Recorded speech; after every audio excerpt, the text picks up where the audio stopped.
жеңіс күнін мерекелеу ғана емес, осы жеңіске жеткізген мұз жастанып қар кешкен азаматтарымызды еске алу күні. Ешкімде ешқашанда ұмытылмайды. Ерлік даңқы мәңгі өшпейді.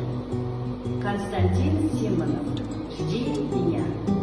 Жди меня, и я вернусь. Только очень жди. Жди, когда наводят грусть желтые дожди. Жди, когда снега метут. Жди, когда жара. Жди, когда других нету, позабыв вчера. Жди меня, и я вернусь, всем смертям назло.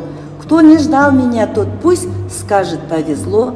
Не понять не ждавшим им, как среди огня, ожиданием своим ты спасла меня. Как я выжил, будем знать, только мы с тобой. Просто ты сумела ждать, как никто другой. Ағылшын әдістемелік бірлестігі челленджін қазақ тілі әдебиет әдістемелік бірлестігіне жолдайды.